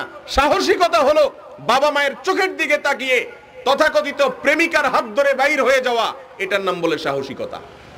এটার নাম সাহসিকতা? ঘরে ঘরে আজ যুবকদেরকে ধ্বংসের আয়োজন চলছে। আমি সেজন্য বলি, ক্লোজ আপ এই ব্র্যান্ড, তারা যদি তাদের এই অপকর্মের ধারা বন্ধ না করে, এদেশের ওলামাদের কাছে আমরা বিনীতভাবে আরজ করব, দিনদারদের কাছে আরজ করব, আসুন আমাদের সাধ্য অনুযায়ী অন্তত এদেরকে বয়কট করা শুরু করি। আল্লাহ তাআলা আমাদেরকে ঈমানি দায়িত্ব পালন করার তৌফিক দান করুন। ভাইরা আমার, যৌবন বয়স, যুবক বয়স, এই সময়টা আল্লাহর কাছে অনেক বেশি প্রিয়। এই সময় যদি কেউ সঠিক পথে থাকতে পারে, তার মাধ্যমে সে আল্লাহর কাছে কিয়ামতের ভয়াবহতম দিনে ভিআইপি প্যান্ডেলে আরশের নিচে ছায়া লাভ করবে ইনশাআল্লাহ। আল্লাহ আমাদের যুবক ভাইদেরকে আরশের নিচে ছায়া পাওয়ার জন্য উপযুক্ত যুবক হিসাবে নিজেদেরকে গড়ে তোলার তৌফিক দান করুন। হারাম সম্পর্ককে না বলবেন, অপবিত্রতাকে না বলবেন, এই দুষ্ট চক্রের কাছে আসার সাহসী গল্পের নামে নিজেকে জাহান্নামের কাছাকাছি নিবেন না। আল্লাহ তাআলার কাছে সাহায্য চাইবেন। আল্লাহ আমাদের সবাইকে হেফাজতে রাখুন। ভাইরা আমার, কিয়ামতের ভয়াবহতম দিনে আল্লাহর আরশের নিচে যারা ছায়া পাবেন, সেই আরশের নিচে ছায়াপ্রাপ্ত মানুষদের মধ্যে তৃতীয় ব্যক্তি হলেন ওয়ারাজুলুন কলবুহু মুআল্লাকুম বিল মাসাজিদ, ওই ব্যক্তি যার মন সবসময় মসজিদে ঝুলে থাকে। কোথায় ঝুলে থাকে? মসজিদে ঝুলে থাকে। সে সব সময় ঘুরে ফিরে যেখানে যায় তার মনটা হলো কখন আজান হবে, কখন সালাতের জন্য আহ্বান হবে, কখন হাইয়া আলাস সালাহ হবে, কখন হাইয়া আলাল ফালাহের ডাক আসবে, তখন মসজিদে ছুটে চলে যাওয়াটাই হলো তার মূল উদ্দেশ্য। এই রকম ব্যক্তি আল্লাহ রাব্বুল আলামিন তাদেরকে আরশের নিচে কিয়ামতের দিন কি দিবেন? ছায়া দিবেন। আমাদের অবস্থা তো এখন উল্টা। মসজিদে আমরা আসলে আমাদের মনটা ঝুলে থাকে কোথায়? দোকানে, বাজারে, ক্রিকেট খেলায়, মোবাইলে, ফেসবুকে, ইউটিউবে, ক্ষেত খামারে, কাজে কারবারে। মসজিদ থেকে বের হওয়ার জন্য আমরা পাগলের মতো ছটফট করতে থাকি, ঠিক না বেঠিক? মসজিদে আসার পরে কিভাবে যাব, হুমড়ি খেয়ে পারলে দরজায় গন্ডগোল ফাসাদ করি, মনে হয় যে জেলখানাতে বের হইতে পারি। আর আরশের নিচে ছায়া পাওয়ার জন্য যেটি লাগবে তা হলো আপনি বাহিরে কাজ করবেন কিন্তু আপনার মনটা ঝুলে থাকবে কখন একটু আল্লাহর ঘরে যাবেন, কখন একটু আজান হবে, কখন একটু আল্লাহর কাছাকাছি যাবেন। আল্লাহ তাআলা আমাদেরকে কিয়ামতের আগে সেরকম ঈমানি চেতনা ধারণ করা অনেক কঠিন বিষয়, আল্লাহর কাছে তৌফিক চাইতে হবে। আল্লাহ তাআলা আমাকে আপনাকে সেই রকম ঈমানদার হওয়ার তৌফিক দান করুন যেন আমাদের মনটা থাকে মসজিদের দিকে ঝুলন্ত। নাম্বার 4, ওই ব্যক্তি যাকে আল্লাহ তাআলা আরশের নিচে ছায়া দিবেন তিনি হলেন ওয়ারাজুলান তাহাব্বা ফিল্লাহ ইজতামা আলাইহি ওয়া তাফাররাকা আলাইহি। কিছু মানুষ বা দুজন মানুষ যদি কোথাও একত্র হয়, দুনিয়ার কোনো ধান্দায় না, কোনো উদ্দেশ্যে না, কোনো বিশেষ লক্ষ্য, পার্থিব কোনো লক্ষ্যে না, কোথাও একত্রিত হয়েছে আল্লাহকে খুশি করার জন্য, আবার সেখান থেকে পৃথক হয়েছে সেটাও কাকে খুশি করার জন্য? আল্লাহকে খুশি করার জন্য। বিশেষ করে এই যুগে কেউ যদি কোনো মুত্তাকি ভালো মানুষের সাথে মিশে, কেন? যাতে তার মতো ভালো মানুষ আমি হতে পারি। আবার কোনো বন্ধুকে যদি কেউ ত্যাগ করে, কেন ত্যাগ করে? যে ওর সাথে চললে আমি আল্লাহ থেকে দূরে সরে যাচ্ছি, ও বেনামাজি, ও মাদকে হাত দেয়, ও বিড়ি সিগারেট খায়, ও খারাপের দিকে আহ্বান করে, ও হারাম কাজ করে এসে আমাকে গল্প শুনে আমাকে প্ররোচিত করে, ওর কাছে থাকলে আমার মনটা নষ্ট হয়ে যাচ্ছে, আমি আল্লাহর জন্য ওই বন্ধুকে বর্জন করলাম, বয়কট করলাম, ওর থেকে দূরে থাকলাম। ফেসবুকে এমন মেয়ের বা ছেলের আইডিকে আমি আনফ্রেন্ড করে দিলাম যার আইডি আমার সাথে যুক্ত থাকার কারণে আমার তাকওয়ার ক্ষতি হয়, আমার আমলের ক্ষতি হয়, আমার মনের ভিতরে ওয়াসওয়াসা হয়, বাজে চিন্তা হয়, আমার চিন্তার শুদ্ধতার খাতিরে আমি তাকে বয়কট করলাম, বর্জন করলাম। এই আল্লাহর জন্য যারা ছাড় দেওয়া শিখবে আর আল্লাহর জন্য যারা মোহাব্বত করা শিখবে, আল্লাহ রাব্বুল আলামিন আরশের নিচে ভিআইপি প্যান্ডেলে সেই কিয়ামতের ভয়াবহতম দিনে আল্লাহ তাআলা তাদেরকে স্থান দিবেন। আল্লাহ তাআলা আমাদেরকেও সেই মানুষদের কাতারে শামিল হওয়ার তৌফিক দান করেন। নাম্বার 5, ওয়ারাজুলুন দাআতহু ইমরাআতুন যাতা মানসাবিন ওয়া জামাল ফাকাল ইন্নী আখাফুল্লাহ। এই অপশনটাও যুবকদের জন্য বেশিরভাগ ক্ষেত্রে প্রযোজ্য। ভাইরা আমার, ওই ব্যক্তিকে আল্লাহ রাব্বুল আলামিন আরশের নিচে কিয়ামতের ভয়াবহতম দিনে, যেদিন আম্বিয়া আলাইহিস সালাম তারা ইয়া নাফসি ইয়া নাফসি করতে থাকবে, সেই দিনে আল্লাহ রাব্বুল আলামিন ওই মানুষদেরকে ভিআইপি প্যান্ডেলে ভিআইপি গেস্ট হিসেবে আরশের নিচে ছায়া দিবেন, যাকে কোন সুন্দরী নারী, কোন সম্ভ্রান্ত নারী প্রেমের অফার করেছে, হারাম সম্পর্কের অফার করেছে, সে বলেছে ইন্নী আখাফুল্লাহ, আমি আল্লাহকে ভয় করি, তোমার অফার আমি নিতে পারলাম না, ডিনাই করলাম। এই কাজটা এই যুগে সহজ না কঠিন ভাই? বলেন, সহজ না কঠিন? আহা, আজ এগুলো রূপকথার গল্পের মতো হয়ে গেছে। এখন প্রেমের অফার প্রত্যাখ্যান করা তো দূরের কথা, উল্টা বরং আমার যুব সমাজকে এমন ভাবে নষ্ট করে দেয়া হয়েছে, তথাকথিত বিনোদনের নামে, সংস্কৃতির নামে এমন ভাবে ধ্বংস করে দেয়া হয়েছে, উল্টা বরং মেয়েদেরকে উত্তক্ত করতে যায়। ঠিক না বেঠিক? যে যুবক অন্যায়কে না বলার মতো ঈমানী শক্তি থাকার কথা ছিল, যে যুবকের গল্প মহাগ্রন্থ আল কোরআনে আল্লাহ রাব্বুল আলামিন আমাদেরকে শুনিয়েছেন যে ইন্নাহুম ফিতিয়াতুন আমানু বিরাব্বিহিম ওয়াজিদনাহুম হুদা, আসহাবে কাহফের যুবকেরা, গর্তে আশ্রয় নেওয়া যুবকেরা, যারা ঈমান রক্ষার জন্য গোটা এলাকা ত্যাগ করে দিয়েছেন, গর্তে গিয়ে আশ্রয় নিয়েছেন, যেই ঈমানকে রক্ষা করার জন্য, যে আমলকে রক্ষা করার জন্য, সেই যুবক এখন সোনার হরিণ হয়ে গেছে।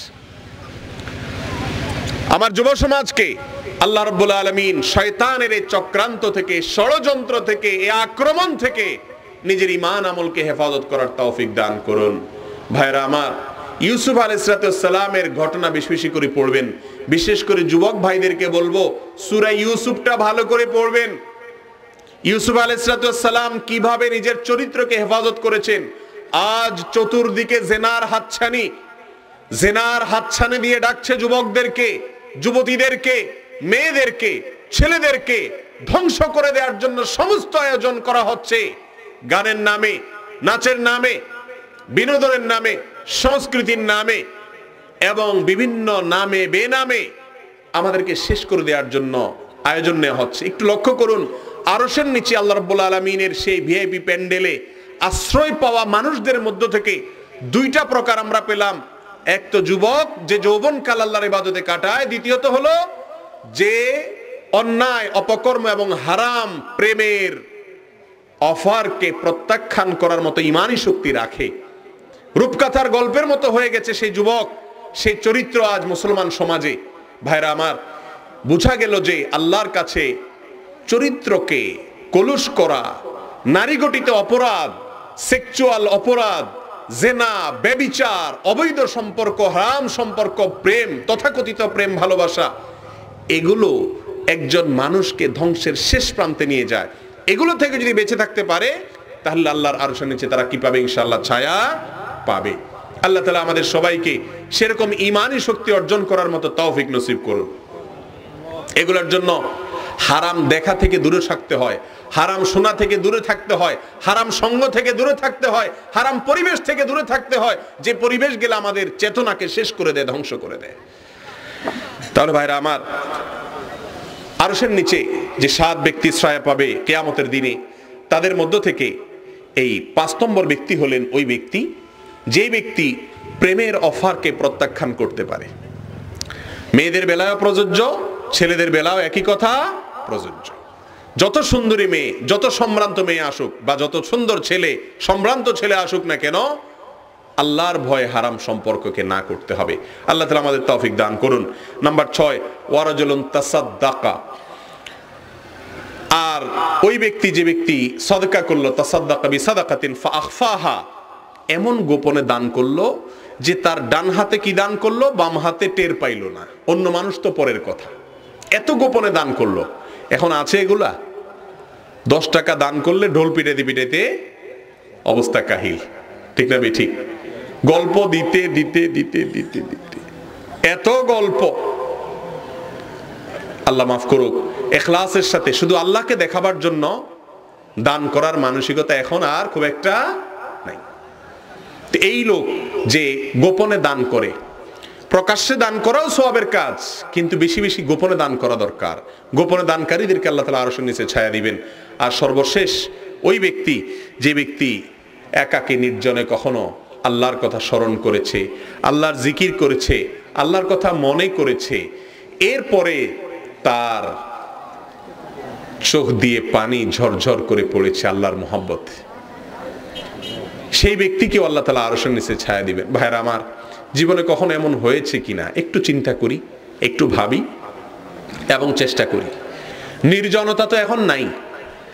এই যে মোবাইল ফোন, এটা আমাদেরকে এমন ব্যস্ত করে দিছে, নির্জন বলতে কোনো সময় এখন আর, আগে টয়লেটে গেলে মানুষ একটু নির্জনে থাকতো, অবসর থাকতো, এখন টয়লেটেও মোবাইল বাজে, ঠিক না ঠিক?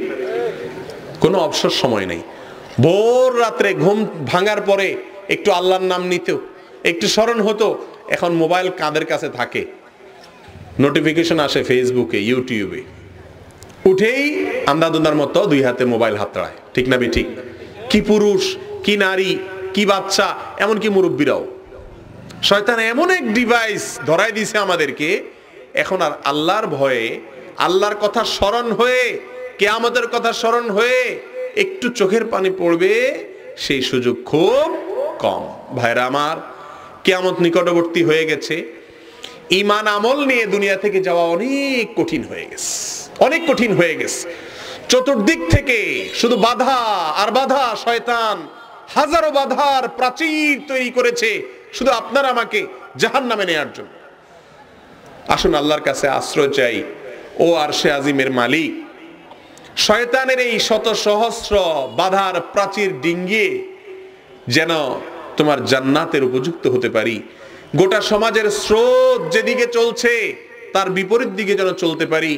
আল্লাহ, সবাই দুনিয়ার চিন্তা করে, আমরা যেন কিয়ামতের ভয়ে অন্তরটাকে গলাতে পারি, মালিকের ভয়ে চোখের পানি ফেলতে পারি, আরশের নিচে ছায়া পাওয়া সেই 7 শ্রেণীর মানুষের কাতারে যেন শামিল হতে পারি। আরশে আজিমের রবের কাছে দোয়া করি, আল্লাহ রাব্বুল আলামিন আমাকে, আপনাদেরকে, আয়োজকদেরকে, যারা শুনছি বসছি, আল্লাহ তাআলা সবাইকে সেই তৌফিক দান করুন। জাযাকুমুল্লাহু খায়রা ওয়া আখিরু দাওয়ানা আলহামদুলিল্লাহি রাব্বিল আলামিন।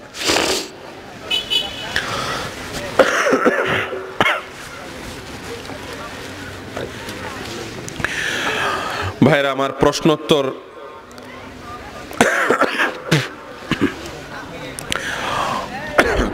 কতটুকু দেওয়া সুযোগ হবে জানি না, অনেক প্রশ্ন, কিন্তু খুব বেশি সময় প্রশ্ন উত্তর দেওয়ার সুযোগ নেই। আমি শারীরিকভাবেও সুস্থ না।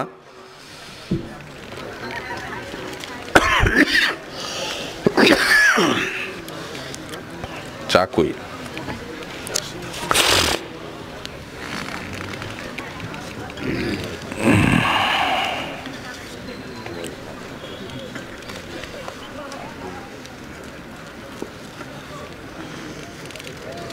ইন্নালিল্লাহ। আপনাদের বিদ্যুৎ চলে গেছে আবার। একটা সময় আমরা এই ব্যাগ ভিতরে ঢুকাই দেব, আপনি একটু বললে। আচ্ছা আচ্ছা, আগে দিয়ে দিতে পারি নাকি?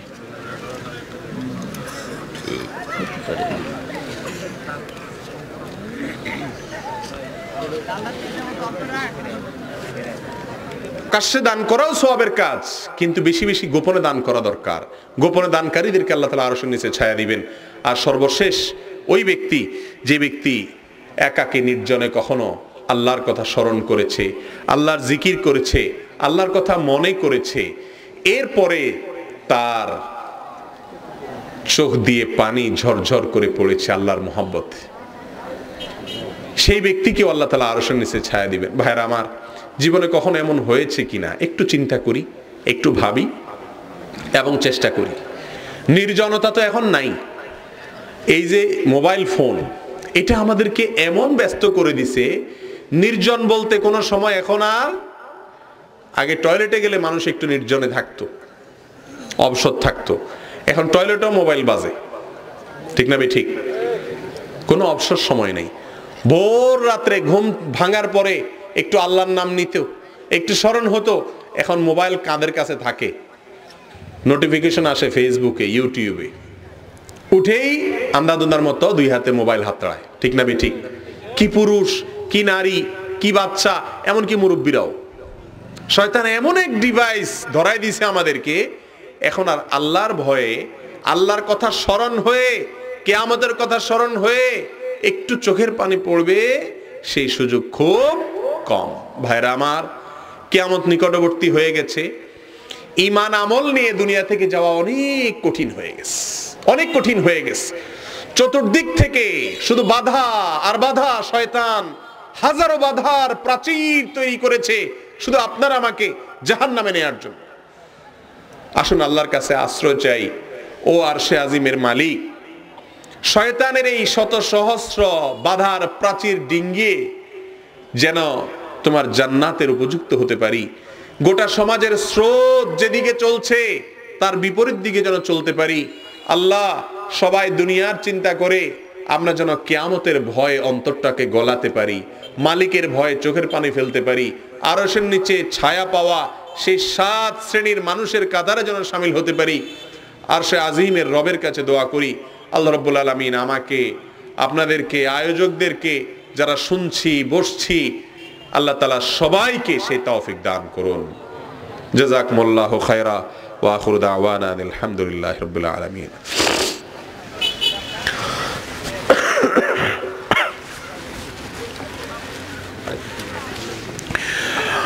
ভাইরা আমার, প্রশ্নোত্তর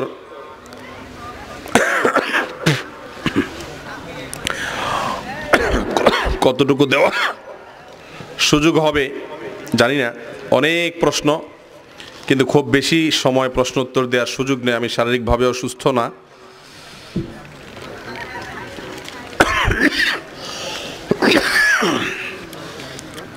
চা কই?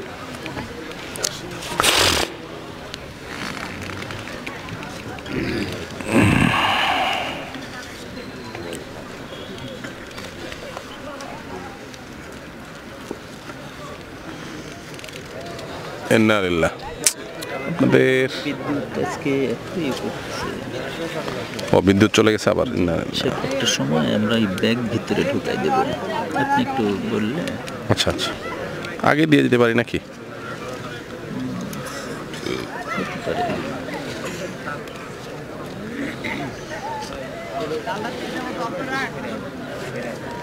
বুঝতে পারছেন? অতএব আপনার সময় অত বেশি নাই, গভীর রাত পর্যন্ত তো কথা বলাও ঠিক না, আমি অসুস্থ মানুষ। আল্লাহু আকবার, এত পরিমাণ একই প্রশ্ন 4-5 জন করছে।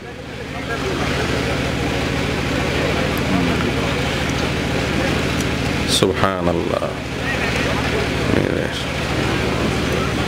না, এগুলো সুবহানাল্লাহ, এগুলোর উত্তর দিয়ে শেষ করতে পারবো কিনা আল্লাহ জানে। জি ভাই, আমরা শুরু করি আল্লাহর উপর তাওয়াক্কুল করে। অনেক প্রশ্ন আপনাদের, আলহামদুলিল্লাহ, এটা একটা ভালো দিক। এত প্রশ্ন তো আমি কখনো দেখিনি, মানে কয়েকশো প্রশ্ন। মাহফিলটাই প্রশ্নোত্তরের মাহফিল, ব্যতিক্রমী মাহফিল, আলহামদুলিল্লাহ। আল্লাহ তাআলা তৌফিক দান করুন উপস্থাপকদেরকে, আয়োজকদেরকে, যারা সাহায্য সহযোগিতা করেছেন সকলকে আল্লাহ তাআলা উত্তম বিনিময় দান করুন। ভাইরা আমার, প্রথম প্রশ্ন হলো, কোনো অর্থের বিনিময়ে চাকরি নিলে সেই চাকরির বেতন হালাল হবে কি না?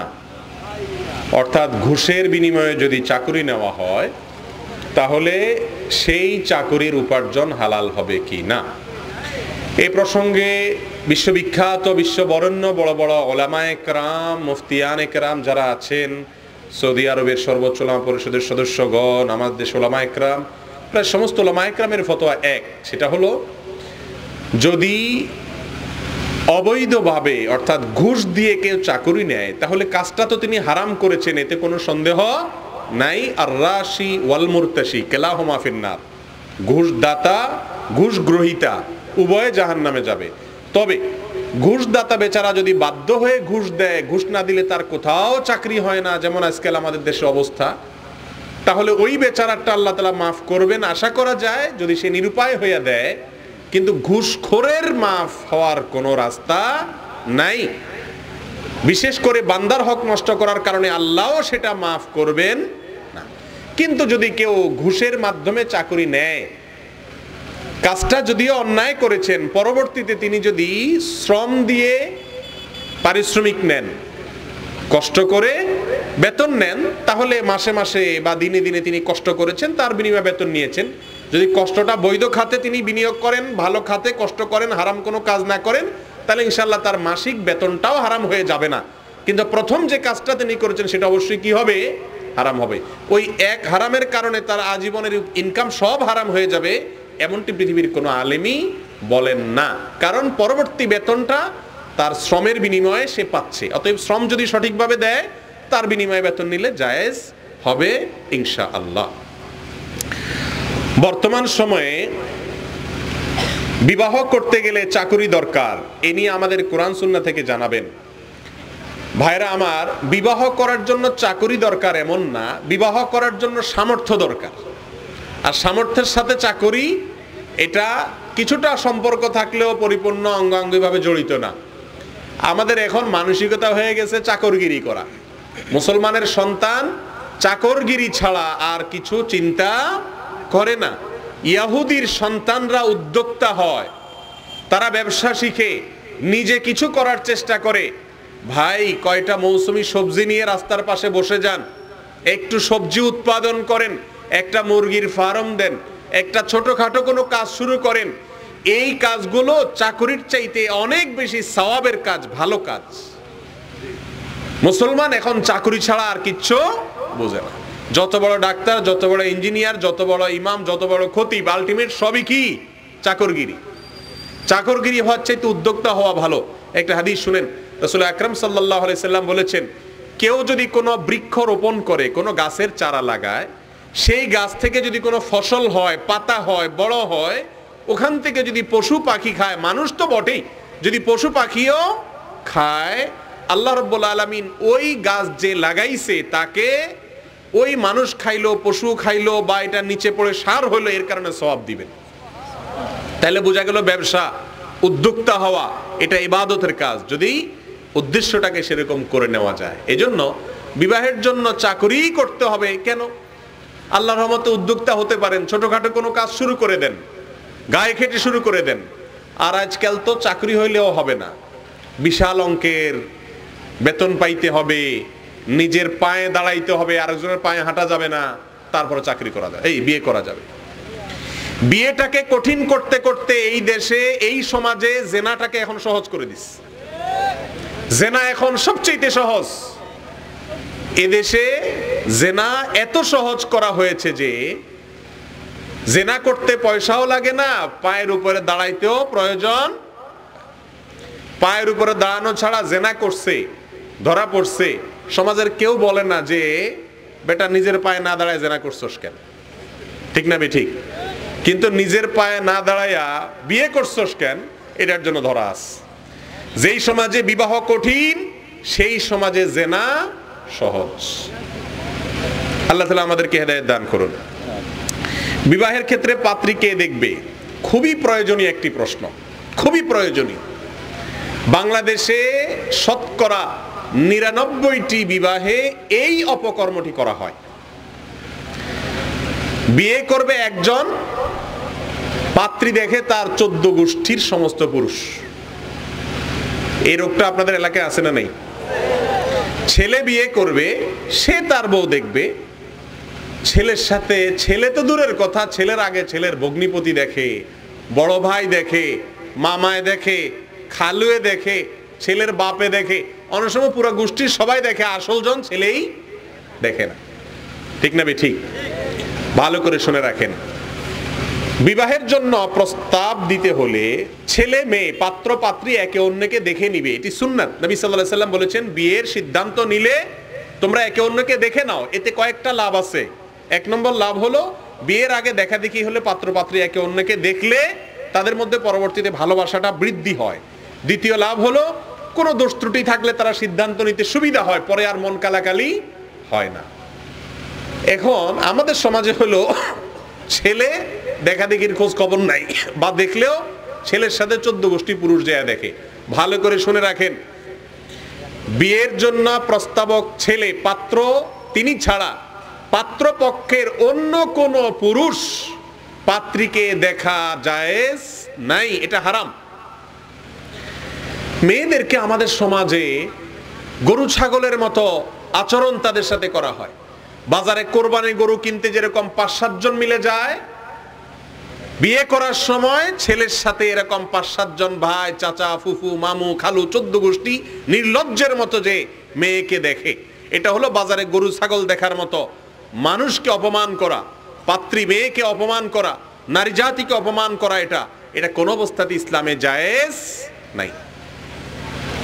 পাত্রীকে দেখতে পারবেন পাত্র নিজে আর তার পরিবারের মেয়েরা, পাত্রের মা, বোন, ভাবি, তারা দেখবে, কিন্তু অন্য পুরুষরা দেখতে পারবে না। হারাম, সম্পূর্ণ হারাম।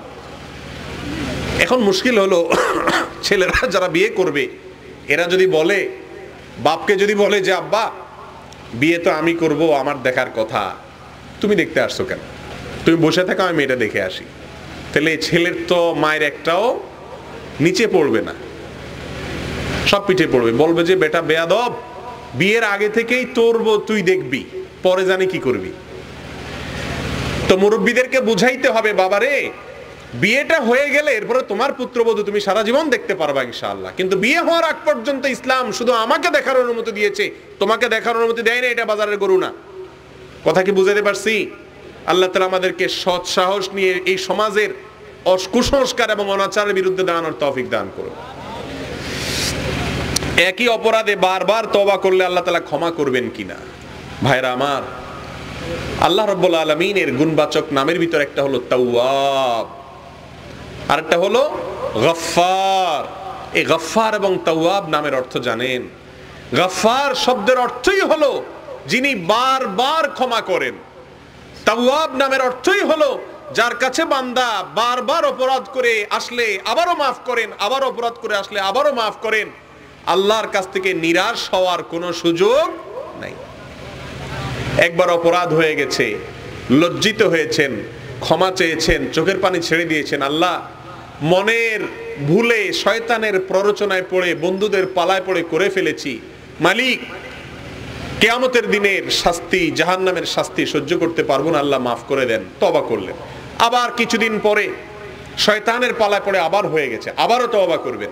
শয়তানের একটা বড় চক্রান্ত হলো, শয়তান আপনাকে বলবে যে তুই বেটা এত বেহায়া কেন, কয়দিন আগে না একবার তওবা করছস, আবার তওবা করবি কেমনে আল্লাহর কাছে? এটা হয় না, বাদ দে। আস্তে আস্তে শয়তান মানুষকে আল্লাহ থেকে নিরাশ করে, দূরে সরায় দেয়। এই জন্য শয়তানের স্কুলের সবচেয়ে বড় এবং গুরুত্বপূর্ণ পাঠ হলো মানুষকে নিরাশ করে দেওয়া। নিরাশ হওয়া যাবে না। আল্লাহ রাব্বুল আলামিনের কাছে বারবার মাপ চাইতে আসতে হবে। বারবার মাপ চাইতে খারাপ লাগবে, আবারও বেহায়ার মতো যেতে হবে, আবারও লজ্জা চেয়ে মাপ চাইতে হবে। ইনশাআল্লাহ আল্লাহ তাআলা কি করবেন? ক্ষমা করবেন। তাই বলে আবার এই আশায় কেউ থাকেন না যে আল্লাহ তাআলা যেহেতু বারবার ক্ষমা করে, বারবার তওবা কবুল করে, অতএব আর টেনশন কি, অপরাধ করব আর মাপ চাইব, অপরাধ করব আর মাপ চাইব।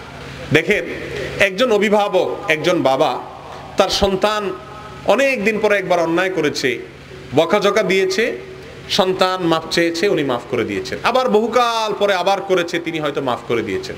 কিন্তু বাপ যদি টের পায় ছেলে এটা একটা ধান্দা বানায় নিছে, তাহলে এরপরে মাফ হবে না মুগুর আরো বেশি করে হবে?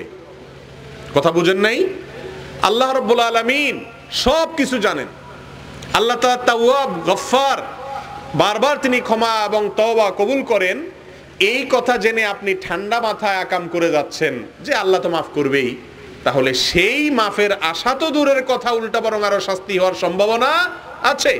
একজন ব্যক্তির ঘরে মলম আছে, হাত কাটা গেলে সেখানে মলমটা লাগাই দিলে কি হয়? ভালো হয়ে যায়। সেজন্য সে কি ভালো হাত চাকু দিয়ে কাটবে? ভুলে কেটে গেলে মলম লাগাবে, তাই না? চাকু যেহেতু মলম যেহেতু আছে, লাগাইলেই ভালো হয়ে যাবে, অতএব আমি ঠান্ডা মাথায় হাত কাটবো, এটা কোনো বুদ্ধিমান মানুষ করবে? করবে না।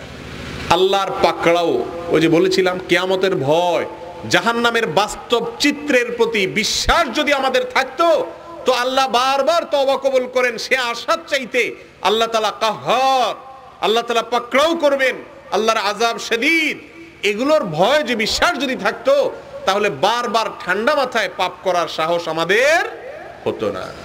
আল্লাহ তাআলা আমাদেরকে আল্লাহর রহমতের চাদরে আবৃত করে রাখুন, আমরা যেন গুনাহ থেকে বেঁচে থাকতে পারি।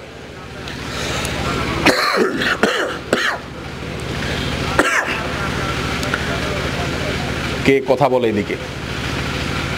এত আশেপাশে এত কথা বললে কিভাবে প্রোগ্রাম হয়? আমি জানতে চাই, যাকাতের টাকা একজন ভূমিহীন লোককে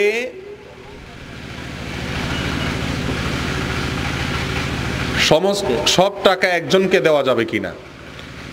ভূমিহীন লোক যার ঘর বাড়ি নেই, আপনি তাকে যদি অনেক যাকাতের টাকা দেন যাতে সে একটা ঘর বানায় থাকতে পারে, ইনশাআল্লাহ এটা অবশ্যই কি হবে? জায়েজ হবে। তার ঘরটর নাই, আপনার সব যাকাতের টাকা দিয়ে 20-50-1 লাখ টাকা দিয়ে তাকে একটা ঘর বানায় দিলেন, তাহলে এতে কোনো অসুবিধা ইনশাআল্লাহ নাই, বরং এটা করা উচিত। কবরস্থানে স্যান্ডেল বা জুতা পরে কবর জিয়ারত করতে যাওয়া যাবে কিনা? যাবে, কোনো অসুবিধা নাই। আমাদের একটা মুশকিল হলো, আমাদের দেশের মানুষের আজাইরা ভয় আছে, দরকারি ভয় নেই। আজাইরা ভয় বুঝেননি?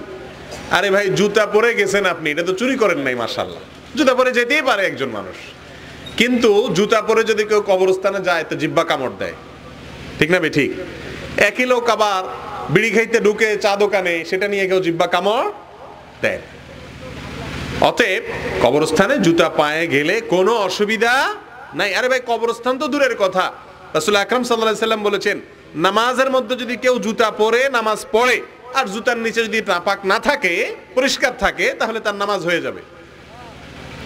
এখন মুশকিল হলো, আমাদের যে জুতা আজকাল এগুলো তো অনেক টাইট, এগুলো পরে নামাজ পড়া কঠিন। রুকু সিজদা কিভাবে দিবেন? সফট যেগুলো আর কি, একদম নরম যেগুলো চামড়ার বা খুব পায়ের সাথে মিশে থাকে, এগুলো নামাজ পড়া যায়। যেহেতু নামাজ পড়া যায়, অতএব কবরস্থানে যাইতে কোনো অসুবিধা নাই। মসজিদের মুয়াজ্জিন সাহেব মায়ের জমি চুরি করে নিজের নামে লিখে নিচে তার পেছনে নামাজ পড়া যাবে কিনা? দেখুন, কোন ইমাম, কোন মুয়াজ্জিন প্রকাশ্যে কোনো অপরাধ করেছেন, হারাম কাজ করেছেন, সবাই জানে, প্রমাণিত, এরকম যদি হয়, তাহলে সেরকম মানুষকে ইমাম মুয়াজ্জিন রাখা ঠিক না। কিন্তু মুশকিল হলো, আমাদের দেশে ইমাম মুয়াজ্জিনদের পেছনে মানুষ যেই পরিমাণ লাগে, দুই জাতি, এক হলো নারী জাতি মহিলারা, আর একটা হলো ইমাম সাহেব মুয়াজ্জিন সাহেব। এই বেচারাদের পেছনে মানুষ যত লাগালাগি করে, সমাজে অন্য কোনো মানুষের পিছনে এত লাগালাগি করে না। মুয়াজ্জিন সাহেব, ইমাম সাহেব ভাই বোনের জমি মারছে না, কি করছে, আপনি নিশ্চিত হলেন কিভাবে? কে রায় দিল? এগুলো বেশিরভাগ ক্ষেত্রে ষড়যন্ত্রমূলক হয়। এই জন্য এগুলোকে আমাদের কাছে প্রশ্ন দিয়ে উত্তর নিয়ে ওইটা ফিট করার চেষ্টা করবেন না। মূল অবস্থা যাচাই করে স্থানীয় আলেম ওলামারা, তাদের কাছ থেকে আপনারা জানার চেষ্টা করবেন। লাফালাফি করে জিকির করা জায়েজ আছে কিনা? ভাইরা আমার, লাফালাফি, নাচানাচি, এটার সাথে জিকিরের কোনো সম্পর্ক নাই। রাসূল করিম সাল্লাল্লাহু আলাইহি সাল্লাম যখন জিকির করতেন, তার ঠোঁট নড়তো। কি নড়তো? ঠোঁট নড়তো। জিকিরের সময় ঠোঁট নড়বে, এছাড়া অন্য কোনো অঙ্গ প্রত্যঙ্গ নড়ার কথা কোরআন হাদিসে আসে নাই। লাফালাফি তো অনেক পরের কথা। কথা কি বুঝতে পারছি? আরে ভাই, জিকির হলো আল্লাহর স্মরণ, আল্লাহর মহব্বতে, আল্লাহর ভালোবাসে আল্লাহর স্মরণ করবেন, মুখে উচ্চারণ করবেন। সেখানে লাভ দেওয়ার, ভাঙচুর করার, অশান্তি করার কি আছে? এটা তো অশান্তির জিনিস না, এটা তো শান্তির জিনিস। আলা বিজিক্রিল্লাহি তাতমাইন্নুল কুলুব। আল্লাহ বলেছেন, আল্লাহর জিকির করলে মানুষের অন্তর প্রশান্ত হয়ে যায়, স্থির হয়ে যায়। অস্থির অন্তর স্থির হয়ে যায় আল্লাহর জিকির করলে। আর আমাদের আল্লাহর জিকিরে শুনে লাফালাফি শুরু হয়। কেমন কথা হলো? এই জন্য জিকিরের সাথে আসলে লাভ দেওয়ার অথবা শরীরের দুলানোর, শরীরের অঙ্গভঙ্গি করার, এগুলোর কোনো সম্পর্ক নাই। সুন্নাহ সম্মত জিকির এটা হলো শুধু ঠোঁট নড়বে, হালকা শরীর অন্য কোনো অঙ্গ প্রত্যঙ্গ স্বাভাবিকভাবে নড়তে পারে, কিন্তু অস্বাভাবিক নড়াচড়া এটা জিকিরের কোনো সুন্নাহ পদ্ধতি না। ইমামতির স্থানে সুন্নত নফল সালাত পড়া নিষিদ্ধ সম্পর্কে হাদিস জানতে চাই। যেই জায়গায় ইমাম সাহেব দাঁড়িয়ে নামাজ পড়ান, ইমামতি করেন, মেহরাব বা আপনার জায়নামাজের জায়গা, সেই জায়গায় ফরজ নামাজের পর সুন্নত বা নফল ইমাম সাহেব পড়তে পারবেন না, নিষিদ্ধ, এমন কোনো কথা কোরআন হাদিসে কোথাও নাই। তবে রাসূল আকরাম সাল্লাল্লাহু আলাইহি সাল্লাম ইমামতি যে করতেন, তিনি বাসায় সুন্নত পড়ে মসজিদে আসতেন। তিনি আসার পরে জামাত দাঁড়িয়ে যেত, আর বেশিরভাগ ক্ষেত্রে সালাম ফেরানোর পরে মুসল্লিদের দিকে ফিরে তিনি বসে দোয়া দরুদ পড়ে সুন্নাতটা আবার নিজ স্থানে গিয়ে পড়তেন। তবে বিভিন্ন বর্ণনার দ্বারায় উনি ওই জায়গাতে আবার ছিলেন বা ওই জায়গাতেও পড়া যায়, এরকম বিভিন্ন বর্ণনাও রয়েছে, কোনো অসুবিধা নাই। ইমাম সাহেব যেখানে ফরজ সালাতের ইমামতি করবেন ওই জায়গায় সুন্নত নফল পড়া যাবে না, এরকম কোনো নিষিদ্ধ নাই। তবে সুন্নাত নফল এগুলো বাসায় পড়া, অন্য জায়গায় পড়াটা হলো উত্তম সাধারণ অবস্থায়। ঠাট্টা বিদ্রুপ